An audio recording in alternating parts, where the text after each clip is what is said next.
Hi, welcome back to my channel. Thank you for joining me again today.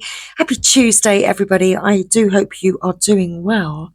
So I am popping on right now to pull us a Divine Feminine Oracle because, wow, we've been talking about Divine Feminine and how Divine Masculine is feeling about you right now. So Divine Feminine seems as though you're pulling your energy back and he's not really sure what you're doing. Perhaps you're being a bit secretive at this time.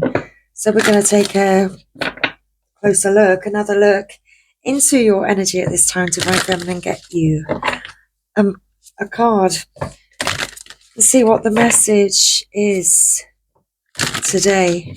Okay. Let's pull some cards for you, Divine Feminines. Okay, straight away we have Miao Shan. Miao Shan. Miao Shan, the Princess of Mercy. Giving is receiving. The energy of the universe is merciful. There we go. Miao Shan with her white tiger. And an apple. Or what is it? What could it be if it's not an apple? Could perhaps be a peach. Who knows? Let's find out. What's the bottom of the deck? Who is at the bottom of the deck? I should say we have Amaterasu. No, Amaterasu. I can't speak. Amaterasu, the goddess of light.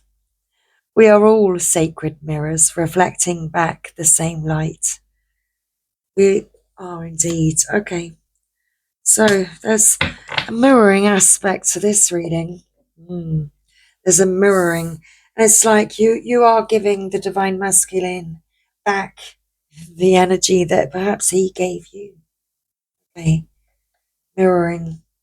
There is a mirroring aspect going on today.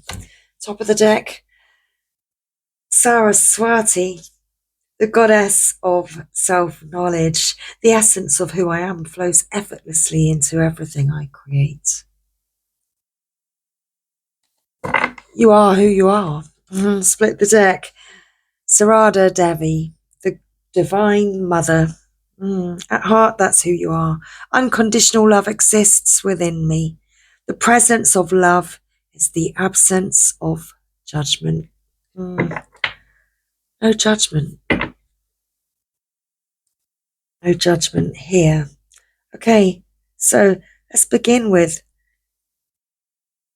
Amaterasu, the goddess of light. Let's find our goddesses, our deities in the book for you today. Okay, so Amaterasu. This is the first time I've ever actually pulled this card in all the years I've had this deck. So, who is she? Amaterasu embodies the levity that brings us out of the darkness and shows us the beauty of our own light.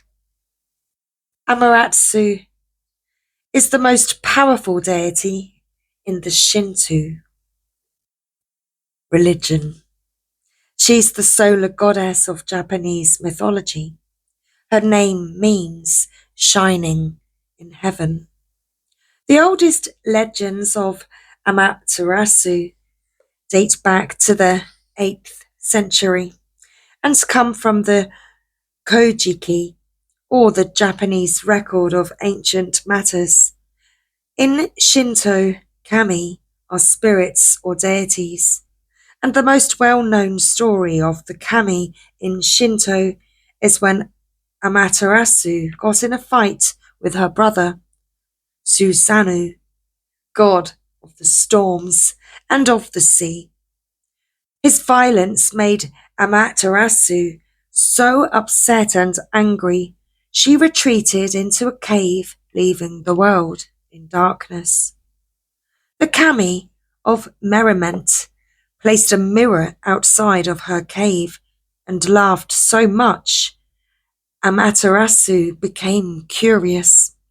She peeked outside the cave and saw a beautiful goddess, a stunning vision of the dawn. She was in awe of it, not realizing it was her own reflection. Surrounded by laughter, Amaterasu's anger and depression lifted, and she agreed to leave the cave, bringing her light with her back into the world. When your soul selects her card, the cave is so crucial, drawing inward, hiding our light to restore ourselves and to heal from something or someone that felt too intense or aggressive. When we hide our light, though, we aren't the only ones left in the dark. We take our light from the ones who love us as well.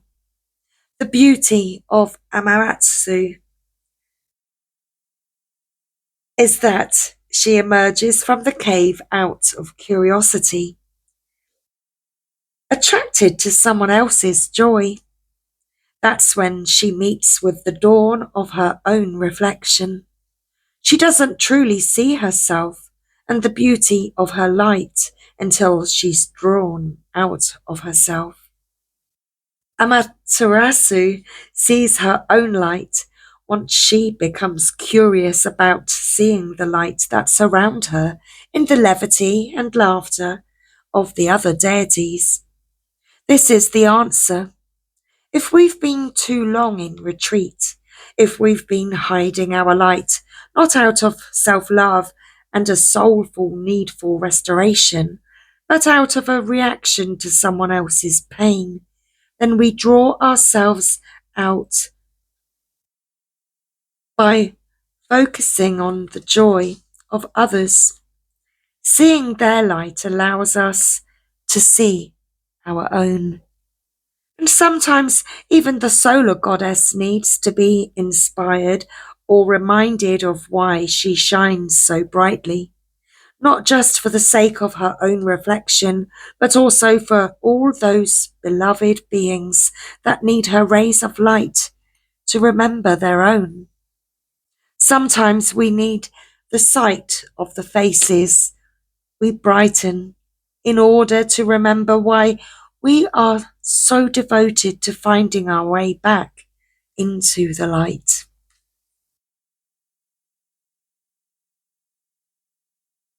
Miao Shan,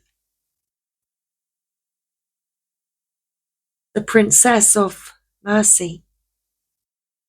Giving is receiving. The energy of the universe is merciful. Miao Shan represents the incarnation and fulfillment of mercy.